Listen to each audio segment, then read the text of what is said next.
So what's up guys, for today's video, pag-usapan po natin teaching opportunities for Pinoy teachers sa Alaska guys. So, pero bago po natin simulan tong kwentuhan na to, disclaimer lang, hindi po ako consultant, hindi din po tayo nagtatrabaho sa mga any visa sponsor na ating sinishare dito sa ating content. Nagsishare lang po tayo ng DIY or teaching opportunities for Pinoy teachers. So sa mga gustong mag-DIY sa kanilang application at gustong magtrabaho abroad, this video or this channel is for you. Kaya like and follow for more. So ayan nga guys, simulan na po natin yung kwentuhan about Alaska. So sa di nakakaalam, Alaska po guys is part of America na, okay?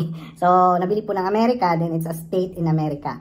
So isa nga po guys sa nagbibigay ng H-1B visa ay ang Alaska. So, nagbibigay po sila ng H-1B visa for teachers, no? So, marami nga nag-a-apply ng mga Pinoy teachers sa Alaska. So, paano nga ba mag-apply sa Alaska? So, mostly guys, pag H-1B is direct hire po yan guys. So, diretso po kayo mag-a-apply sa mga school district, okay? So, kailangan nyo po maghanap ng hiring sa mga school district at syempre mag-a-apply po kayo. So ano na nga bang requirements? Of course, kailangan po ninyo ng mga copies na guys, no? So mga teachers natin dyan, kailangan po mayroon na po kayong mga copies ng inyong mga transcript of records, mga diploma, teaching certificates, yan, mga reference, napaka-importante po ganyan guys. Kaya i-ready nyo na po yan pag once po kayo gusto nyo po mag-apply abroad, dapat intact na po lahat ng documents po ninyo para mag-apply na po kayo, tuloy-tuloy na po yung application po ninyo. So, ayun guys.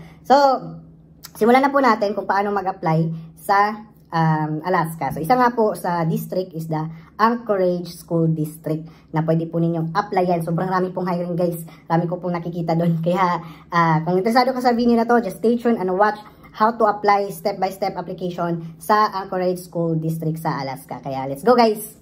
So, what's up guys? Dito nga po tayo mag-apply ng job opportunity or teaching opportunity sa Anchorage School District. So, yung website po nila guys is asdk12.com.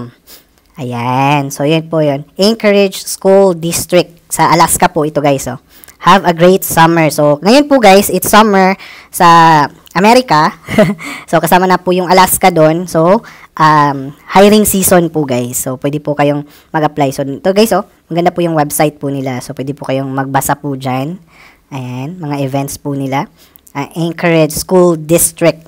Ayan, so yung address po is 5530 East Northern Lights Boulevard, Anchorage, Alaska. Wow, sana all. Alaska yan guys ha. So, paano nga ba makita yung hiring, yung opportunity sa Anchorage School District? So, click nyo lang po dito sa right corner yung I want to. So, click nyo lang po yan. Then, apply for a job. Ayan, click nyo lang po.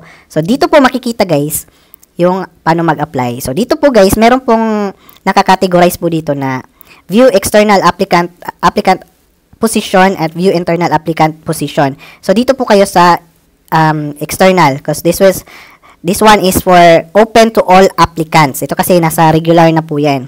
So, dito, click nyo lang po yung view external applicant position. Then, dyan, dadalhin po kayo sa mga hiring. Yun, guys, SPED teacher, guys. Grabe. Special education teacher. Ayan. School counselor. O, diba? Elementary school teacher, guys. So, makikita din po dyan kung anong school. Ata. Ayan. So, then, occupational therapist. Middle school teacher. Ayan, para professional guys. So, mga part-time. So, meron din. High school teacher. Oh. Then, special education, academic services. Ayan. So, maraming hiring guys. Then, so example guys, itong SPED, special education teacher, click nyo lang po yung apply. Ayan. So, dito guys, so, gusto nyo pong mag-apply, welcome applicant. So, click nyo lang po yung sa gilid na start. So, begin to process. Kung wala pa po kayong account sa Anchorage School District Employment Application. So, click nyo lang po dyan, start. Then, dito, dadalhin po kayo sa kanilang personal information. So, gagawa po kayo ng password, email. So, ganun lang po siya kadali, guys. So, mag-apply po kayo, diretso na po siya. 'Di ba? So, user-friendly lang po siya. Okay? Tapos, mag-login na po kayo kung may existing application ulit po kayo. So, ganun lang po kadali, guys, mag-apply sa Anchorage School District. O, 'di ba? Napakaganda. Pwede po kayong, marami pong hiring, guys. Talagang maraming hiring. So, ganun lang po kadali guys. Punta lang po kayo sa kanilang website sa asdk12.org. Okay? So, .org or .com. Pwede na po siya. Ayan, asdk12.com. Ayan. So, ganun lang po kadali guys. So, sana nakatulong tong video na to kung paano mag-apply sa Anchorage School District sa Alaska. So, again, ganun lang kadali. At pwede na po kayo mag-apply. Pwede na po kayo magturo sa Alaska. Alright, sana nakakatulong tong video na to. Ako po pala si Jans. At maraming salamat sa pagsama ngayon. So, ayan nga guys, kung paano mag-apply sa school district sa Anchorage School District. Napakadali lang po mag-apply. Follow nyo lang po yung website na yon. At syempre, click nyo lang po kung swak po sa degree at credentials experience po ninyo. Kaya applyan nyo na po guys. So, H1B visa, pwede po sila mag-process niyan. Pero guys, konting heads up lang, pag H1B, syempre, kailangan po ninyo ng budget po yan guys. Kailangan kasi may gastos po talaga. If you apply for H1B, kasi syempre magpaprocess po kayo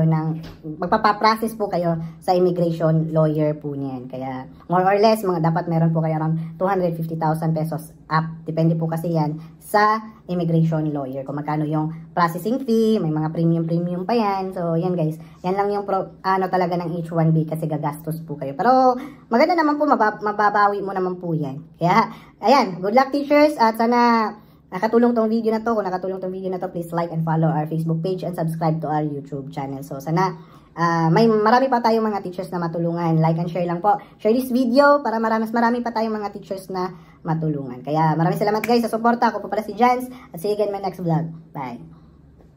Thank you for watching. If you like this video, please like and follow my Facebook page and subscribe to my YouTube channel.